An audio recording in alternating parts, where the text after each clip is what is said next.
கர்த்தருடைய பரிசுத்த நாமம் மகிமைப்படுவதாக. என்னாகமத்தின் புஸ்தகம் 12வது அதிகாரம் 5வது வசனம். என்னாகமத்தின் புஸ்தகம் 12வது அதிகாரம் 5வது வசனம். கர்த்தர் மேகத்தூணில் இறங்கி கூடார வாசலிலே நின்று ஆரோனையும் மிரியாமையும் கூப்பிட்டார். அவர்கள் இருவரும் போனார்கள். கர்த்தர் மேகத்தூணில் இறங்கி கூடார வாசலிலே நின்று ஆரோனையும் மிரியாமையும் கூப்பிட்டார். அவர்கள் இருவரும் போனார்கள். மேகத்தூணிலே கர்த்தர் இறங்கி வந்தார். மேகத்தூண் என்பது இஸ்ரவேல் ஜனங்களுக்கு தேவன் கொடுத்த ஒரு பிரத்யட்சமான ஒரு மகிமை. ஒரு மகிமையை ஆண்டவர் இஸ்ரவேல் மக்களுக்கு அவர் மகிமையை கொடுத்தார். பகலிலே என்றைக்கு அவர்கள் எகிப்திலிருந்து புறப்பட்டார்களோ அந்த நாளில் இருந்து பகலிலே ஒரு மேக தூண், ஒரு மேக ஸ்தம்பம், ஸ்தோத்திரம் உண்டாவதாக. அடுத்து இரவிலே ஒரு அக்கினி தூண், அக்கினி ஸ்தம்பம் அவர்களை வழி நடத்தினது. பகலிலே மேக ஸ்தம்பத்தில் ஆண்டவருடைய மகிமை இருந்தது. இரவில் அக்கினி ஸ்தம்பத்தில் ஆண்டவருடைய மகிமை காணப்பட்டது. கைகளை உயர்த்தி ஆமென் சொல்வோமாக. ஹல்லேலூயா. ஸ்தோத்திரம். கர்த்தருடைய மகிமையை குறித்து நாம் இந்த ஆண்டிலே தொடர்ந்து இந்த 2வது மாதத்திலும் இந்த இறுதி வாரத்திலும் நாம் தியானித்துக் கொண்டு வருகிறோம். கர்த்தர் உண்மையில குதிப்பார், அவருடைய மகிமை உண்மையில காணப்படும் என்பதுதான் இந்த ஆண்டு ஆண்டவர் நமக்கு கொடுத்த வாக்குத்தத்தம். இந்த கர்த்தருடைய மகிமை யாக்கோபின் மேல உதித்தது. ஹல்லேலூயா. ஸ்தோத்திரம். இந்த கர்த்தருடைய மகிமை மோசேயின் மேல ஒரு நாள்ல உதித்தது. எரிகிற முட்செடியில ஆண்டவருடைய மகிமை அக்கினியாக இறங்கி வந்தது. கைகளை உயர்த்தி அல்லேலூயா சொல்வோமாக. கர்த்தர் மகிமை அக்கினியில மோசே அந்த மகிமையின் அக்கினியில அவர் சந்தித்தார். மகிமை காணப்பட்டது. அடுத்து ஸ்தோத்திரம் உண்டாவதாக சீனாய் மலையில ஆண்டவருடைய மகிமை இஸ்ரவேல் ஜனங்களுக்கு காணப்பட்டது. ஆண்டவர் அக்கினியில இறங்கி வந்தார். கைகளை உயர்த்தி ஆமென் சொல்வோம். சீனாய் மலையில மேகமும் வந்தது, அக்கினியும் வந்தது. 2 விதத்திலும் ஆண்டவர் மகிமையாக இறங்கினார். கர்த்தருக்கு ஸ்தோத்திரம் உண்டாவதாக. அதற்கு பின்பு ஆசரிப்பு கூடாரம் வனாந்தரத்தில் ஸ்தாபிக்கப்பட்டது. அதை ஸ்தாபித்த போது தேவனுடைய ஆலயத்துக்குள்ள ஆசரிப்பு கூடாரத்துக்குள்ள மகிமை இறங்கினது. ஒரு மேகம் அந்த ஆசரிப்பு கூடாரத்தை நிரப்பிச்சு உள்ள ஆசாரியர்கள் உள்ள போக முடியாத அளவுக்கு கர்த்தருடைய மகிமை காணப்பட்டது. ஹல்லேலூயா. கர்த்தருக்கு ஸ்தோத்திரம் உண்டாவதாக. அதற்கு பிற்பாடு இந்த ஆசரிப்பு கூடாரத்தில் ஸ்தோத்திரம் உண்டாவதாக பலிபீடம் அமைக்கப்பட்டு பலிபீடத்தில் பலி செலுத்தப்பட்ட போது பலி அந்த காளை அந்த பலி மிருகம் செலுத்தப்பட்ட போது மேலே இருந்து அக்கினி இறங்கி அந்த பலியை பட்சித்து போட்டது, எரித்து போட்டது. கர்த்தருடைய மகிமையை ஜனங்கள் கண்டார்கள். கைகளை உயர்த்தி அல்லேலூயா சொல்வோமாக. அல்லேலூயா. கர்த்தருடைய மகிமை அவர்களுக்கு காணப்பட்டது. அக்கினி பலியை பட்சித்ததன் மூலம் கர்த்தருடைய மகிமை அவர்கள் கண்டார்கள். சோதரம். அது மாத்திரமல்ல, விடியற் காலத்துல கர்த்தருடைய மகிமையை கண்டார்கள். சோதரம். விடியற் காலத்துல பனி பெய்தது. பனியினுடைய மன்னா என்கிற ஒரு ஆகாரத்தை, தூதர்களின் அப்பத்தை ஆண்டவர் அவர்களுக்கு 40 வருஷம் வனாந்தரத்தில் போஷித்தார். கைகளை உயர்த்தி ஆமென் சொல்வோமாக. மகிமையை கண்டார்கள். ஹல்லேலூயா. எதை கண்டார்கள்? விடியற் காலத்தில் மகிமையை கண்டார்கள். மகிமை அவர்களுக்கு காணப்பட்டது. கர்த்தருக்கு ஸ்தோத்திரம் உண்டாவதாக. ஹல்லேலூயா. கர்த்தருக்கு மகிமை உண்டாகட்டும். இன்னும் கர்த்தருடைய மகிமை ஜனங்கள் ஸ்தோத்திரம் உண்டாவதாக துர்ச்செய்தியையும் போன வாரம் பார்த்தோம். துர்ச்செய்தியையும் நல்ல செய்தியும் பரப்பின போது ஸ்தோத்திரம் சத்தியம் அறிவிக்கப்படுகிற இடத்துல கர்த்தருடைய மகிமை காணப்படும். அல்லேலூயா. ஸ்தோத்திரம். ஆண்டவரே நல்ல செய்தியை, தேசத்தை குறித்த ஒரு நல்ல செய்தி ஸ்தோத்திரம் உண்டாவதாக வந்தது. ஒரு துர்ச்செய்தியையும் அவர்கள் பரப்பினார்கள். அந்த இடத்துல கர்த்தருடைய மகிமை காணப்பட்டது. கர்த்தருடைய மகிமை பூமியில் எங்கும் நிறைந்திருக்கும் என்று ஆண்டவர் வாக்குத்தத்தம் பண்ணினார். ஹல்லேலூயா. இன்றைக்கும் கர்த்தருக்கு ஸ்தோத்திரம். மேகத்தூணில் இருந்து கர்த்தர் இறங்கி கூடார வாசல்ல நின்று ஆரோனையும் மிரியாமையும் கூப்பிட்டார். இன்னைக்கு நான் உங்களுக்கு சொல்லுகிறதான இந்த வார்த்தை கர்த்தருக்கு ஸ்தோத்திரம் உண்டாவதாக. பிரச்சனைகளை முறியடிக்கிற ஒரு மகிமை ஸ்தோத்திரம். மேகத்தூண்ல ஆண்டவர் இறங்கி வந்தார், அவருடைய மகிமையை ஜனங்களுக்கு காண்பித்தார். பிரச்சனையை முறியடிக்கிற மகிமை, எல்லாரும் சொல்லுங்க, பிரச்சனையை முறியடிக்கிற மகிமை காணப்பட்டது. பிரச்சனைகளை முறியடிக்கிற கர்த்தருடைய மகிமையை நாம் இந்த 5வது வசனத்துல நாம பார்க்கிறோம். கர்த்தருக்கு ஸ்தோத்திரம். எல்லா குடும்பத்திலும் பிரச்சனைகள் உண்டு, எல்லாருடைய ஊழியர்களிலும் பிரச்சனை உண்டு, எல்லா சபைகளிலும் பிரச்சனை உண்டு. குடும்பத்துல பிரச்சனை இருந்தா சபையில என்ன இருக்கும்? பிரச்சனை இருக்கும். ஹல்லேலூயா, கர்த்தருக்கு ஸ்தோத்திரம். சபையில பிரச்சனை இருந்தா ஊழியத்துல பிரச்சனை இருக்கும். சபைகள்ல பிரச்சனை இருக்கும்போது சமுதாயத்துல பிரச்சனை இருக்கும். வேற பிரச்சனை இல்லாத இடமே கிடையாது. வேலை ஸ்தலத்துல பிரச்சனை உண்டு, எல்லா இடத்திலும் பிரச்சனை உண்டு. ஆனால் பிரச்சனைகளை முறியடிப்பதற்கு கர்த்தருடைய மகிமையும் உண்டு. கைகளை தட்டி ஆண்டவரை மகிமைப்படுத்துவாங்க. ஹல்லேலூயா. பிரச்சனைகளை முறியடிக்கக்கூடிய ஒரு கர்த்தருடைய மகிமை நம்முடைய வாழ்க்கையில காணப்பட வேண்டும். கர்த்தர் உண்மையில உதிப்பார், அவருடைய மகிமை உனக்கு காணப்படும். நீங்க எந்த இடத்துல பிரச்சனையை சந்தித்தாலும் அந்த இடத்துல கர்த்தருடைய மகிமையை நீங்கள் காண வேண்டும். கர்த்தருடைய மகிமையை காணும் பொழுது உங்கள் பிரச்சனைகள் எல்லாம் முறிந்து போகும். கர்த்தருக்கு ஸ்தோத்திரம் உண்டாவதாக. ஹல்லேலூயா, ஹல்லேலூயா, ஹல்லேலூயா. பிரச்சனை இல்லாத மனிதன் இல்லை, பிரச்சனை இல்லாத இடமும் இல்லை. கர்த்தருக்கு ஸ்தோத்திரம். ஆனால் பிரச்சனைகளை தீர்க்கிற தேவனுடைய மகிமை ஒன்று உண்டு. ஹல்லேலூயா, கர்த்தருக்கு ஸ்தோத்திரம் உண்டாவதாக. அதைத்தான் இன்னைக்கு இந்த ஆராதனையில நாம் தியானிக்க போகிறோம். கர்த்தருக்கு ஸ்தோத்திரம். மோசே ஒரு பெரிய தலைவன், நல்ல தலைவன். இஸ்ரவேல் மக்களை எகிப்தின் அடிமைத்தனத்தில் இருந்து அவர்களை பாலும் தேனும் ஓடுகிற கானான் தேசத்துக்கு அழைத்து கொண்டு வந்தார். 2 வருஷங்களாக ஜனங்களை வழிநடத்தி கொண்டு வந்தார். ஸ்தோத்திரம் உண்டாவதாக. வனாந்தரத்துல அவர்களை வழிநடத்தி கொண்டு வந்தார். வனாந்தரம், சீனாய் வனாந்தரம், ஸ்தோத்திரம் உண்டாவதாக. பாரான் வனாந்தரம். இந்த வனாந்தரத்துல தேவ ஜனங்களை வழிநடத்தி வந்தார். ஸ்தோத்திரம். இந்த 2 வருஷ காலத்திலேயும் மோசேயினுடைய மனைவியை மக்களுக்கு தெரியவில்லை. கர்த்தருக்கு ஸ்தோத்திரம். கவனியுங்கள், 2 வருஷம் மோசே தலைவராக வழிநடத்தி வருகிறார். மோசேயினுடைய மனைவியை குறித்து யாருமே அந்த இஸ்ரவேல் ஜனங்களுக்கு தெரியவே தெரியாது. ஆனால் மோசே திருமணமானவர். அவர் சொன்னார், எனக்கு திருமணம் ஆகியிருக்கிறது, ஒரு மனைவி இருக்கிறார்கள், எனக்கு 2 பிள்ளைகள் இருக்கிறார்கள் என்பது மாத்திரம்தான் இஸ்ரவேல் ஜனங்களுக்கு தெரியும். கைகளை உயர்த்தி ஆமென் சொல்லுவாங்க. ஹல்லேலூயா. ஆனால் மோசேயினுடைய குடும்பத்தை பற்றி யாருக்கும் தெரியாது. 2 வருஷ காலங்கள் ஸ்தோத்திரம் யாருக்கும் தெரியாது. ஒரு நாள் இந்த மோசேயினுடைய மனைவி சிப்போராவையும் அவருடைய 2 பிள்ளைகளையும் அவருடைய மாமனார் அழைத்து கொண்டு இந்த மோசேயினிடத்தில், இந்த வனாந்தரத்தில் தங்கி இருக்கிற இஸ்ரவேல் மக்களிடத்தில் மோசேயினிடத்தில் அவருடைய மனைவியை அழைத்து வருகிறார்கள். கைகளை உயர்த்தி ஆமென் சொல்லுவோம். ஹல்லேலூயா. இந்த சம்பவம் யாத்ராகமத்தின் புத்தகம் 18வது அதிகாரத்தில் அந்த அதிகாரத்தில் நாம பார்க்கிறோம். யாத்ராகமம் 18வது அதிகாரம் 2வது 3வது வசனங்களை மாத்திரம் நாம் வாசிப்போமாக.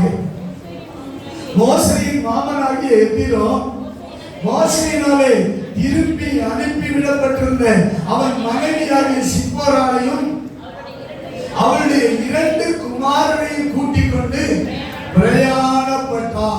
பிரயாணப்பட்டு இந்த வனாந்தரத்தில் மோசே தங்கி இருந்த இடத்துக்கு இப்ப வந்து சேர்ந்து விடுகிறார். ஹல்லேலூயா. கர்த்தருக்கு ஸ்தோத்திரம். 12வது அந்த இடத்துக்கு வந்து சேர்ந்து விடுகிறார். 7வது வசனத்திலே 12வது வசனத்திலே மோசேயின் மாமனாகிய எத்திரோ சர்வாங்க தகன பலியும் மற்ற பலிகளையும் தேவனுக்கு கொண்டு வந்து செலுத்தி விடுகிறார். பின்பு ஆரோனும் இஸ்ரவேல் மூப்பர் அனைவரும் வந்து மோசேயின் மாமனுடனே தேவ சமூகத்துல போஜனம் பண்ணுகிறார்கள். எல்லா குடும்பம் இப்ப இணைந்து விடுகிறது. மோசேயின் குடும்பம் இப்பொழுது என்ன செய்து விடுகிறது? இணைந்து விடுகிறது. கர்த்தருக்கு ஸ்தோத்திரம். ஆனால் மோசேயின் மாமன் திரும்பி போய் விடுகிறார் சொந்த தேசத்துக்கு. ஆனால் இந்த எண்ணாகமம் 12வது அதிகாரம் வரும்போது ஸ்தோத்திரம் உண்டாவதாக, மோசேயின் மனைவியை மோசேயின் குடும்பத்தாரால் ஏற்றுக்கொள்ள முடியவில்லை. கர்த்தருக்கு ஸ்தோத்திரம். கவனியுங்கள், மோசேயின் மனைவியை மோசேயின் குடும்பத்தாரால் என்ன செய்யவில்லை?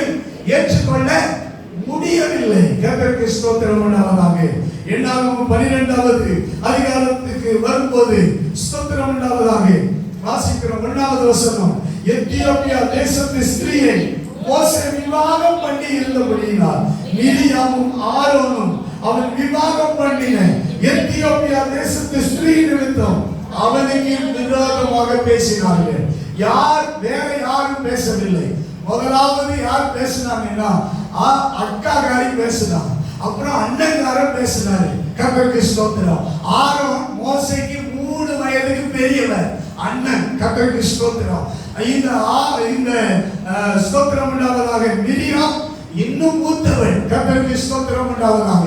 அக்காவும் அண்ணனும் இந்த தம்பிக்காரனுக்கு விரோதமா, தம்பிக்காரனுடைய மனைவிக்கு விரோதமா என்ன செய்றாங்க? பேச ஆரம்பித்தார்களாம், முறுமுறுக்க ஆரம்பித்தார்களாம், விரோதமா பேச ஆரம்பிச்சிட்டாங்களாம். கர்த்தருக்கு ஸ்தோத்திரம். சொல்லுகிறேன், கவனிங்க.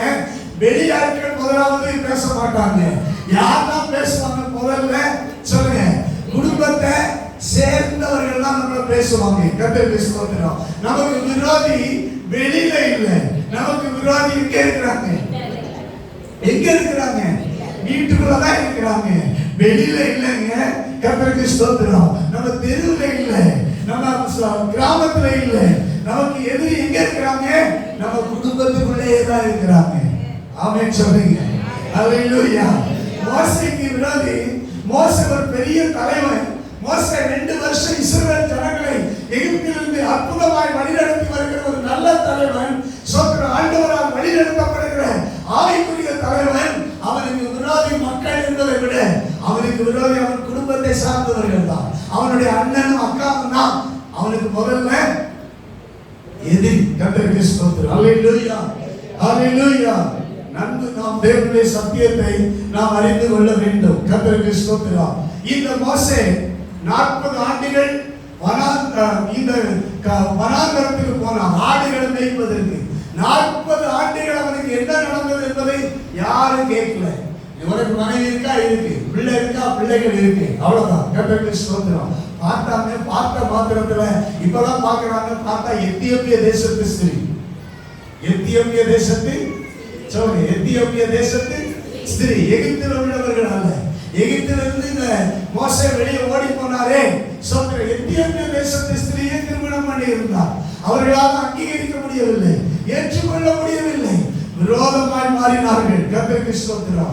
இந்த பிரச்சனையை எப்படி திருப்பினாங்கிறது நல்லா பாருங்க. ஒருத்தருக்கு உங்களை பிடிக்கலன்னா, ஒருத்தருக்கு உங்க மனைவியை பிடிக்கலன்னா, ஒருத்தருக்கு உங்க குடும்பத்தை பிடிக்கலன்னா பிரச்சனையை வித்தியாசமா திருப்புவாங்க. கர்த்தருக்கு ஸ்தோத்திரம். ஹல்லேலூயா. அப்படி எப்படி திருப்ப மாட்டாங்க? உன் மனைவி எனக்கு பிடிக்கல, உன் மனைவி பண்றது சரியில்லை அப்படின்னு பேச மாட்டாங்க. அது வித்தியாசமா பேசுவாங்க. அது எப்படி பேசுறாங்க? 2வது வசனம் எண்ணாகமம் 12:2. கர்த்தர் மோசேயை கொண்டு மாத்திரமா பேசினாரா? எங்களை கொண்டு அவர் பேசினது இல்லையோ என்றார்கள். கர்த்தர் அதை கேட்டார். பிரச்சனை என்ன? மோசேயின் மனைவி எத்தியோப்பிய தேசத்து ஸ்திரீ. அது இவங்களுக்கு பிடிக்கல. ஸ்தோத்திரம் உண்டாவதாக. ஆனால் பிரச்சனை திசை திருப்பப்படுகிறது, பிரச்சனை வித்தியாசமாக்கப்படுகிறது. அவர் சொல்றாங்க, எப்படி பேசுறாங்க? பிரச்சனையை அழகா நுணுக்கமா கொண்டு போறாங்க. அழகா நுணுக்கமா வேற மாதிரி கொண்டு போறாங்க. எப்படி கொண்டு போறாங்க?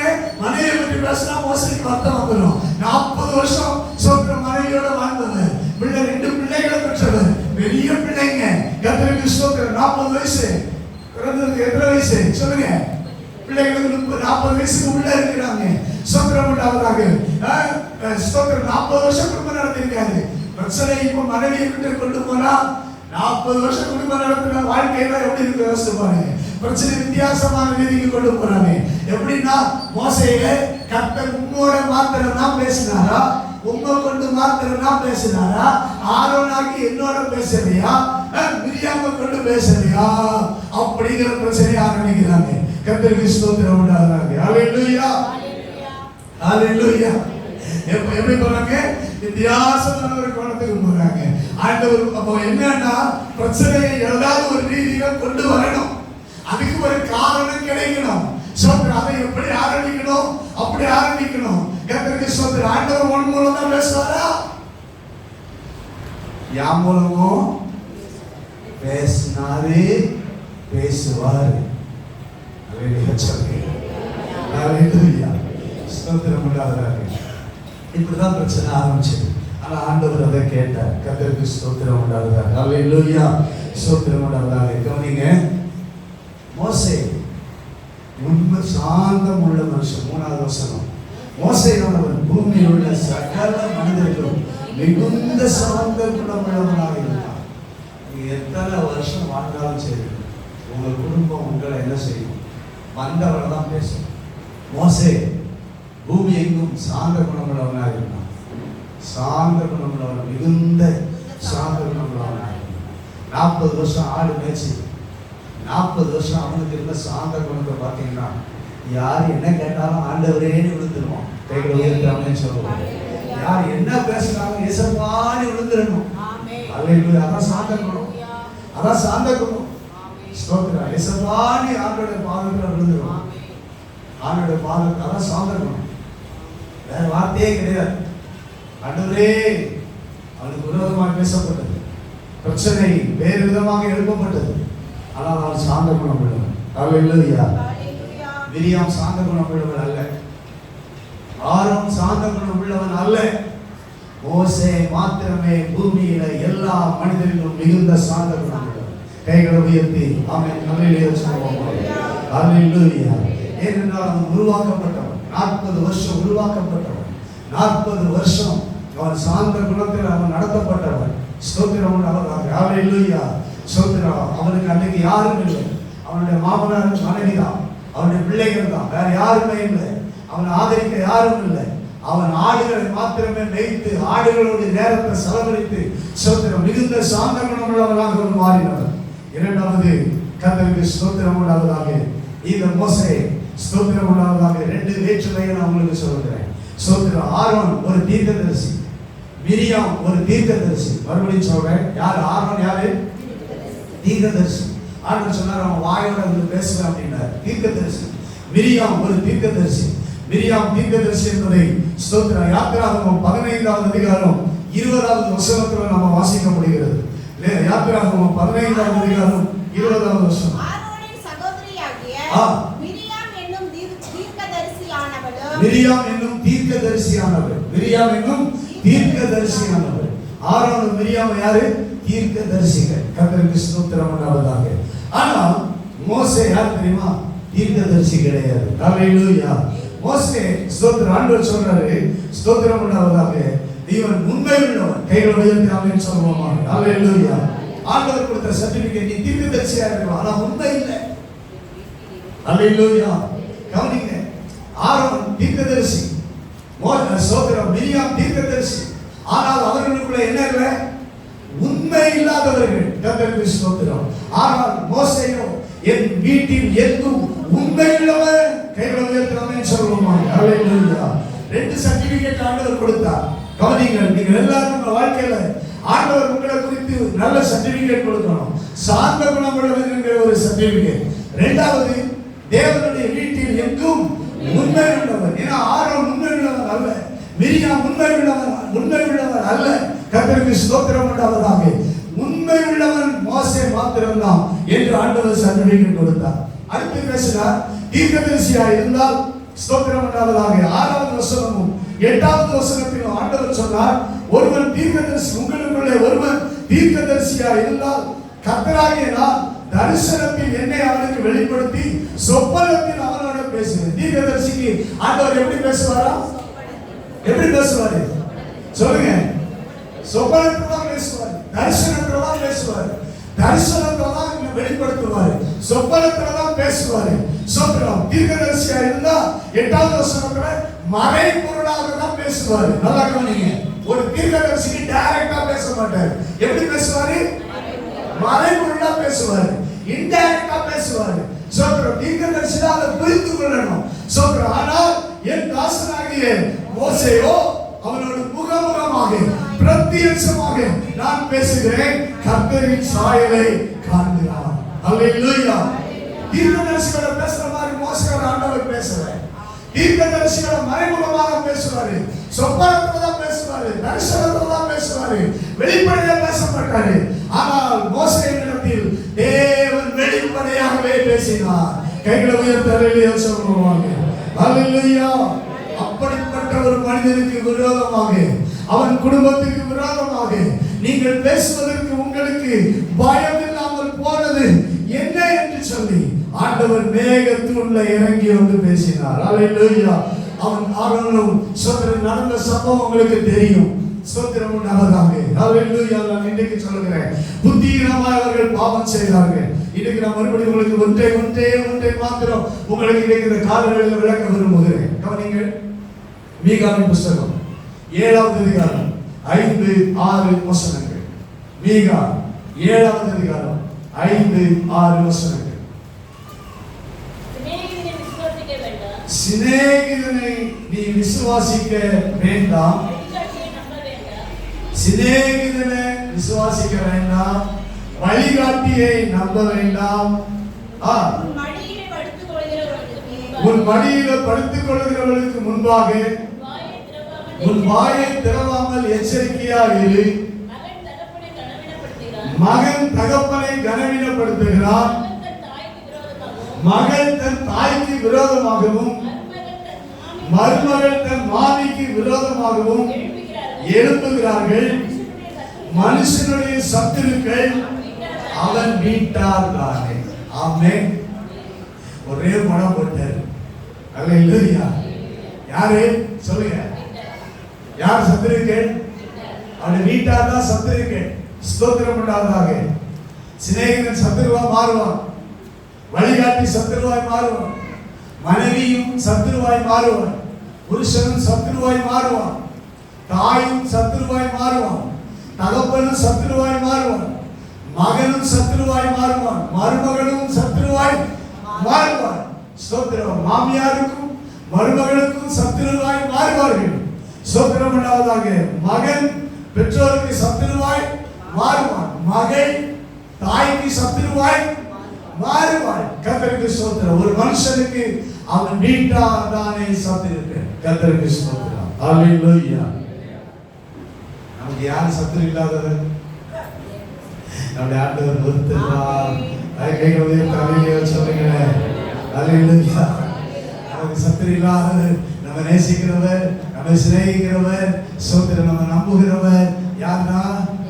ஏசப்பா மாத்திரம் தான் நம்ம நம்புகிறவர். அல்லேலூயா. நம்ம விட்டு கொடுக்காதவர், நம்ம குற்றப்படுத்தாதவர். கைகளை உயர்த்தி அல்லேலூயா சொல்லுங்க.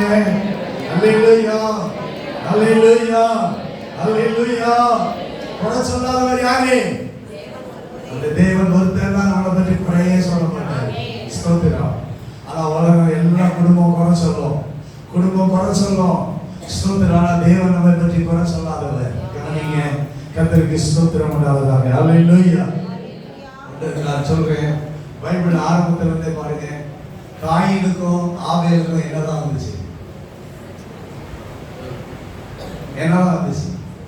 வீட்டார் சத்துருவா இல்லையா? வீட்டார் சத்துருவா இல்லையா? காயினும் கொஞ்சம் சொல்லுங்க. ஆபேலும் முதல் குடும்பத்திலே அண்ணன் தம்பிக்கு சொல்லுங்க எதிரியா மாறினார். ஏசா யாக்கோபு, ஏசா யாக்கோபு எதிரியா இருந்தாங்களா இல்லையா? எதிரிதானே. ஏசா யாக்கோபுக்கு எதிரி, யாக்கோபு ஏசாவுக்கு எதிரி, சத்துரு. அப்புறம் அப்புறம் யோசேப்புக்கு யார் எதிரி? 10 சகோதரர்கள். வெளியாளா? அவன் வீட்டா. யோசேப்புக்கு யார் எதிரி? சத்துருக்கள். சொல்லுங்க. யோசேப்புக்கு சத்துருக்கள் யாரு? அவருடைய சகோதரர்கள், அவருடைய வீட்டார். 10 பேரும் அவனுக்கு எதிரிகளாக, சத்துருக்களாக காணப்பட்டாங்க. கர்த்தருக்கு ஸ்தோத்திரம். மோசேக்கு எதிரி யாரு? மோசேக்கு எதிரி யாரு? ஆரோனும் மிரியாமும். கர்த்தருக்கு ஸ்தோத்திரம். இப்படி வரிசையா போனீங்கன்னா எல்லாம் அவருடைய சத்துருக்கள். இயேசு கிறிஸ்து சொன்னாரு, மத்தேயு சுவிசேஷம் ஸ்தோத்திரம் உண்டாவதாக. மத்தேயு எழுதின சுவிசேஷம் 10வது அதிகாரம் 36வது வசனம். ஆண்டவர் இயேசு சொல்லியிருக்கிறார், ஸ்தோத்திரம், நம்முடைய தகப்பன், நம்முடைய பரமபிதா ஆண்டவரே சொல்லியிருக்கிறார். என்ன சொல்லியிருக்கிறார்? மத்தேயு 10:36, உன் சத்துருக்கள் என்னது போறோம் வீட்டாரே. சத்துருக்கள் யாரு? அவன் வீட்டாதான் சத்துருக்கள், அவன் வீட்டாதான் சத்துருக்கள் அப்படின்னு புதிய ஏற்பாடு சொல்லுது. கர்த்தருக்கு ஸ்தோத்திரம் உண்டாவதாக. ஆனா புதிய ஏற்பாடு ஒண்ணே ஒண்ணு அவங்களுக்கு காண்பிக்கிறேன். இதோ சகோதரர்கள் ஒருமித்து வாசம் பண்ணுவது எத்தனை நல்லது, எத்தனை இன்பமானது. கைகளை உயர்த்தி ஆமென் சொல்லுவாங்க. அல்லேலூயா. நீங்க ஒருமித்து வாசம் பண்ணா அதான் பெரிய ஆசீர்வாதம். அல்லேலூயா. அங்க கண்டிப்பா தேவ மகிமை காணப்படும். நான் மறுபடியும் சொல்கிறேன், நீங்க ஒருமித்து இருக்கணும். அருமையான தேவனுடைய பிள்ளைகளை, சத்துரு வீட்டாரா இருந்தாலும் நீங்க ஒருமித்து இருக்கணும். அல்லேலூயா. அதுக்கு உதாரணமா என் ஆண்டவர் செய்ததை நான் உங்களுக்கு இன்னைக்கு காண்பிக்கிறேன். கவனிங்க. ஸ்தோத்திரம் உண்டாதாக. அண்ணன் தம்பி எதிரியா இருக்கக்கூடாது. நீ பேதுருவையும் ஸ்தோத்திரம் அந்திரேயாவையும் ஆண்டவர் அவருடைய சீஷர்கள் அழைத்தார். பேதுருவை சொல்லுங்க. நான் சொல்றேன், பேதுருவை மாத்திரம் என் பின்னே வா சீஷனே அப்படின்னு சொல்லி அழைச்சிட்டு அந்திரேயாவை மாத்திரம் விட்டிருந்தா அங்க என்ன நடந்திருக்கும்? என்ன நடந்திருக்கும்? அந்திரேயாவுக்கு கோபம் வந்திருக்கும், வருத்தம் வந்திருக்கும், பகை வந்திருக்கும். சோத்திரம் ஆண்டவர் அழைக்கும் போது ரெண்டு பேரையும், அண்ணனையும் தம்பியையும் சேர்த்தே கூப்பிட்டேன். ஏன்னா இங்க சத்துரு வரக்கூடாது, என் குடும்பத்துக்குள்ள என்ன வந்துடக்கூடாது, சத்துரு வந்துடக்கூடாது அப்படின்னு சொல்லி. அப்புறம் யாக்கோபையும் சொல்லுங்க, யோவானும், யாக்கோபும் யோவானும். ஸ்தோத்திரம். இந்த அண்ணன் தம்பிக்குள்ள பிரச்சனை செஞ்சிடக்கூடாது, வந்துடக்கூடாது. ரெண்டு பேரும் வாப்பா அழைக்கும் போது ரெண்டு பேரா இருந்தா ரெண்டு பேரையும் ஆண்டவர் அழைச்சிட்டு வந்துட்டார். கர்த்தருக்கு ஸ்தோத்திரம். ஆண்டவர் ஒருமித்து வாசம் பண்ண வைத்தார். கைகளை தலையில சொல்லுவாங்க. அல்லேலூயா. பிரிவினை தகர்த்தார். சத்துருக்கள் இணைந்து, அவர்கள் வீட்டார் இணைந்து போகணும்னு சொல்லி ஆண்டவர் எதிர்பார்த்தார். ஸ்தோத்திரம். இன்னைக்கு குடும்பங்கள் இணைந்து போகணும், அண்ணன் தம்பி இணைஞ்சு போகணும், அக்கா தங்கச்சி இணைஞ்சு போகணும். சத்துருவாக எழுதினாலும் இணைஞ்சு இருக்கும். ஸ்தோத்திரம். அங்கதான் தேவ மகிமை வரும். கரங்களை உயர்த்தி ஆமென் சொல்லுவோம். அல்லேலூயா. பிரச்சனைகளை முறியடிக்கும். ஆண்டவருடைய மகிமை வந்து பிரச்சனைகளை முறியடித்தது. கர்த்தருக்கு ஸ்தோத்திரம். குடும்ப உறவை சரிப்படுத்தினது. கைகளை உயர்த்தி எல்லாரும் ஆமென் சொல்லுவோமா. அதான் இன்னைக்கு நான் உங்களுக்கு சொல்ல விரும்புகிறேன். ஒரே ஒரு காரியம் பிரச்சனையை முறியடித்தது. நீங்க இவங்களுக்குள்ள இருந்த பிரச்சனை சோத்திரம் ஆண்டவர் சால்வ் பண்ணாரு. சோத்திரம் தீர்த்து வச்சாரு. மகிமை இறங்குச்சு. மேகத்துள்ள கர்த்தர் இறங்கினாரு. சோத்திரம். மிரியாமுக்கு என்ன நடந்துச்சு? குஷ்டரோகியா மாறினா ஆரோன் உடனே விழுந்தான். நாங்க புத்தீனமா பாவம் செஞ்சோம். ஸ்தோத்திரம். எல்லாம் சரியா போச்சு. எல்லாரும் அதுக்கப்புறம் ஒன்னா இணைஞ்சு நின்னாங்க. கைகளை உயர்த்தி சொல்லுவோமா. ஏன் மகிமை காணப்படுதுன்னா பிரச்சனைகளை சோத்திரம் முறியடிப்பதற்காக. உங்கள் குடும்ப வாழ்க்கையில், உங்கள் வேலை ஸ்தலத்தில், உங்கள் வாழ்க்கையில என்னென்ன பிரச்சனை, எத்தனை வருஷம் ஆனாலும் என்னென்ன பிரச்சனைகள் உங்களை சந்திக்கிறதோ அந்த பிரச்சனைகளை எல்லாம் முறியடிப்பதற்கு கர்த்தருடைய மகிமை வர வேண்டும். அல்லேலூயா. உங்கள் குடும்பத்துல சமாதானம் வர, உங்கள் குடும்பத்துல இசைவு வர, உங்கள் குடும்பம் இணைந்திருக்க, பிரச்சனைகளை சகித்து சோத்திரம் சத்துருக்கள் இல்லாமல் சகோதர அந்நியோன்ய ஐக்கியத்தில் இருக்க, சோத்திரம் சகோதரர்களை பகைக்காமல் இருக்க, ஒருவரோடு ஒருவர் பகைக்காமல் தேவ உறவில் அந்நியோன்யத்தில் இருக்க தேவ மகிமை காணப்படுவதாக. ஹல்லேலூயா. ஹல்லேலூயா. மோசேயின் மனைவியை அதற்கு பிறகு மிரியாம் குஷ்டரோகியா மாறி அவர் சுகமானார். அதுக்கு அப்புறம் மோசேயின் மனைவியை ஏற்றுக்கொள்ளாம இருக்க முடியுமா? சொல்லுங்க. இருக்க முடியும். என்ன சொல்றீங்க? முடியாதா? குஷ்டரோகியா மாறி சுகம் பெற்ற பிறகு அண்ணன் மனைவியை என்ன செய்றாங்க? தம்பி மனைவியை என்ன செய்றாங்க? ஏற்றுக்கொண்டாங்க. தம்பி மனைவியை ஏற்றுக்கொண்டாங்க. ஸ்தோத்திரம் உண்டாவதாக. அல்லேலூயா. ஸ்தோத்திரம். ஏற்றுக்கொள்ளுகிற மனப்போக்கம் உங்களுக்குள்ள வந்துச்சு. பிரச்சனை முறியடிக்கப்பட்டது. சபைங்கிற குடும்பத்துக்குள்ள ஒருவரை ஒருவர் ஏற்றுக்கொள்கிற மனப்போக்கம் வேண்டும். கைகளை உயர்த்தி அல்லேலூயா சொல்லுவோம். அதுதான் மகிமை காணப்படும். மகிமை காணப்படுகிற இடத்துல எல்லா பிரிவினைகளும் மாறும்.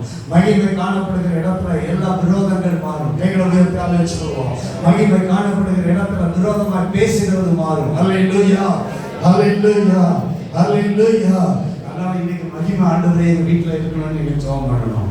மகிமை காணப்படணும். ஆண்டவரே என் குடும்பத்துல மகிமை காணப்படணும். விரோதங்கள் மாறணும், பகைகள் மாறணும், பிரச்சனைகள் முறியடிக்கப்படணும், சமாதானம் சந்தோஷங்கள் வாழ்க்கையில பெருகணும். எப்போதும் எங்க குடும்பம் ஆசீர்வாதமா இருக்கணும். கைகளை உயர்த்தி ஆமென் சொல்லுவோம். அல்லேலூயா. சந்தோஷமா இருக்கணும், சமாதானமா இருக்கணும். சோத்திரம். பகைகள் வளரக்கூடாது. கைகளை உயர்த்தி அல்லேலூயா சொல்லுவோம். பகையை வளரவில்லை. உடனே ஆண்டவர் அந்த பிரச்சனைக்கு தீர்வு கண்டார். கர்த்தருக்கு ஸ்தோத்திரம் உண்டாவதாக. ஏன் பிரியாமே, நீ பகையோட வேற பிரச்சனை எழுப்ப பாக்குறியா? உன் தம்பி மனைவியை வச்சு முறுமுறுக்கிறதுனால பிரச்சனையை வேற விதமா திருப்ப பாக்குறியா? நான் தான் பேசுகிறவர் என்று ஆண்டவர் அந்த பிரச்சனைக்கு மகிமையை காண்பித்து வெளிப்படையாய் தீர்வை உண்டாக்கினார். இந்த காலங்களில் கர்த்தர் நம்ம ஒவ்வொருவரையும் சந்திக்க அவர் மகிமையோடு வந்திருக்கிறார். கைகளை உயர்த்தி ஆமென் சொல்லுவோம். அல்லேலூயா, அல்லேலூயா, அல்லேலூயா. புருஷன் மனைவிக்குள்ள பகையை வளர விடாதீர்கள். சோதரம் உண்டாவதாக. ஆமென். அண்ணன் தம்பிக்குள்ள பகையை வளர விடாதீர்கள். ஆமென். அண்ணன் தங்கச்சிக்குள்ள பகையை வளர விடாதீர்கள். சத்துருக்கள் என்று சொன்னாலும் சத்துருக்களாக அல்ல, தேவனை நேசிக்கிறவர்கள், ஒருவரை ஒருவர் நேசிக்கிறவர்கள். சோதரம் உண்டா. தேவனை முதலாவது கனப்படுத்துகிறவர்கள். கைகளை உயர்த்தி எல்லாரும் ஆமென் சொல்லுவோம். அல்லேலூயா, ஆமென். கர்த்தருக்கு ஸ்தோத்திரம். தேவனோடு நம்முடைய உறவு சரியாக இருக்கு, மனிதர்களோடு நம்முடைய உறவு சரியாக இருக்கு. ஆண்டவர் கிருபை செய்வாராக. இரண்டாவது முறை ஒன்றை நான் மாத்திரம் சொல்லி முடிக்க விரும்புகிறேன். இதான் முதல் காரியம். இரண்டாவது ஒரு காரியம் என்னாகமம் 16வது அதிகாரம் 3வது வசனம். என்னாகமம் 16வது அதிகாரம் 3வது வசனம். என்னாகமம் 16:3. என்னாகமம் 16:3. வேற வாசிங்க, வேற வாசிங்க.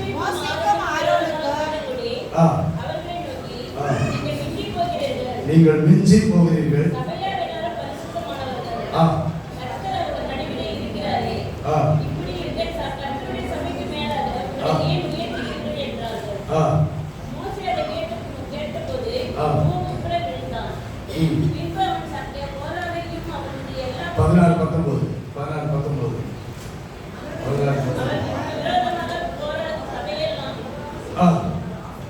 ஆசீர்வாதம் கூடாத வாசலுக்கு முன்பாக கூடியவர்கள் செய்தால் அப்பொழுது கர்த்தருடைய மகிமை சபைக்கெல்லாம் காணப்பட்டது. அப்பொழுது கர்த்தருடைய மகிமை சபைக்கெல்லாம் காணப்பட்டது. ஆரோன் ஒரு ஆசாரியன், ஒரு ஊழியன். இந்த இடத்துல ஒரு பிரச்சனை வருது. இதுலயும் பிரச்சனை யாருன்னா மக்கள் அல்ல. ஆரோனுக்கு பிரச்சனையா மாறினவங்க சோத்திரம் உண்டாகிறாங்க. ஆரோன் இந்த லேவி குடும்பத்தை சார்ந்தவங்க தான். கைகளை உயர்த்தி ஆமென் சொல்லுவோம். ஆரோன் எந்த குடும்பத்தை சார்ந்தவர்? லேவி அந்த வம்சத்தை சார்ந்தவர். ஊழிய குடும்பத்தை சேர்ந்தவர். ஸ்தோத்திரம். இவனுக்கு விரோதமாக எழுதினவர்கள் இந்த ஸ்தோத்திரம் உண்டாவதாக லேவி கோத்திரத்தினுடைய கோராகு. இவனும் ஆண்டவருக்கு ஊழியம் செய்கிறவர். கைகளை உயர்த்தி ஆமென் சொல்லுவோம். நான் ஒரே வார்த்தை சொல்லி கொடுக்கிறேன், இது நமக்கு அவசியம் இல்லை. ஆனா பிரச்சனையை ஸ்தோத்திரம் முறியடிக்கிற தேவ மகிமை. இன்னைக்கு எங்கெல்லாம் பிரச்சனை, அடுத்த கட்ட பிரச்சனை எங்க இருக்குன்னா ஊழியனுக்கும் தான் பிரச்சனை. அல்லேலூயா. இந்த அதிகாரம் என்னாகும் 16வது அதிகாரத்தை நாம திருப்பி அதை வாசித்து பார்க்கும்போது உங்களுக்கு புரியும். யாருக்கு பிரச்சனை? ஸ்தோத்திரம் உண்டாவதாக. ஆரோனுக்கு மோசேக்கு விரோதமா யார் எழுப்புனாங்க? லேவி கோத்திரத்தார் தான் எழுப்புனாங்க. லேவி கோத்திரத்தார் யாரு? தேவனுக்கு பணிவிடை செய்கிறவர்கள், தேவனுக்கு ஊழியம் செய்கிறவர்கள், ஊழியம் செய்வதற்காக தெரிந்து கொள்ளப்பட்டவர்கள். ஊழியம் செய்ய தெரிந்து கொள்ளப்பட்டவர்கள் தான் ஊழியம் செய்கிற ஆரோனையும் மோசேயையும் எதிர்த்தார்கள். கர்த்தருக்கு ஸ்தோத்திரம் உண்டாவதாக. பிரச்சனை பண்ணாங்க. கர்த்தருக்கு ஸ்தோத்திரம். இன்னைக்கு பிரச்சனை ஸ்தோத்திரம் உண்டாவதாக எங்க இருக்குதுன்னா எங்க இருக்கு? ஊழியருக்கும் தான் பிரச்சனை. கர்த்தருக்கு ஸ்தோத்திரம். குடும்பத்துக்குள்ள பிரச்சனை. அடுத்து எங்க பிரச்சனை? ஊழியருக்கும் தான் பிரச்சனை. இது நமக்கு அவசியம் இல்லை. ஆனா ஆண்டவருடைய மகிமை காணப்பட்டது. அந்த பிரச்சனையை ஆண்டவர் முறியடித்தார். கைகளை உயர்த்தி எல்லா நகையிலையும் சொல்லுவோம். மறுபடியும் என்ன சொல்ல வருகிறேன்னா, மகிமை வந்தால்தான் பிரச்சனை என்ன செய்யும்? முறியடிக்கும். குடும்ப பிரச்சனையானாலும் சரி, சம பிரச்சனையானாலும் சரி, ஊழியருடைய பிரச்சனையானாலும் சரி, மகிமை இறங்கி வரும்போது, மகிமை காணப்படும் போது சூத்திரமுடா எல்லாவற்றையும் கர்த்தர் முறியடித்து விடுவார். அல்லேலூயா. எல்லாம் ஒன்றும் இல்லாமல் கர்த்தருடைய மகிமை கர்த்தர் உங்கள் மேல உதிப்பார். அவருடைய மகிமை உன் மேல காணப்படும். பிரச்சனைகளை தீர்க்கும். ஸ்தோத்திரம். ஆசீர்வாதமாய், சமாதானமாய், ஆசீர்வாதமாய், பிரச்சனைகள் இல்லாமல் வாழ வைக்கிற கர்த்தருடைய மகிமை உங்களை சந்திக்கும், உங்களை ஆசீர்வதிக்கும். ஆண்டவர் இயேசு கிறிஸ்து தாமே உங்கள் ஒவ்வொருவரையும் ஆசீர்வதிப்பார். செய்வாராக. ஆமென்.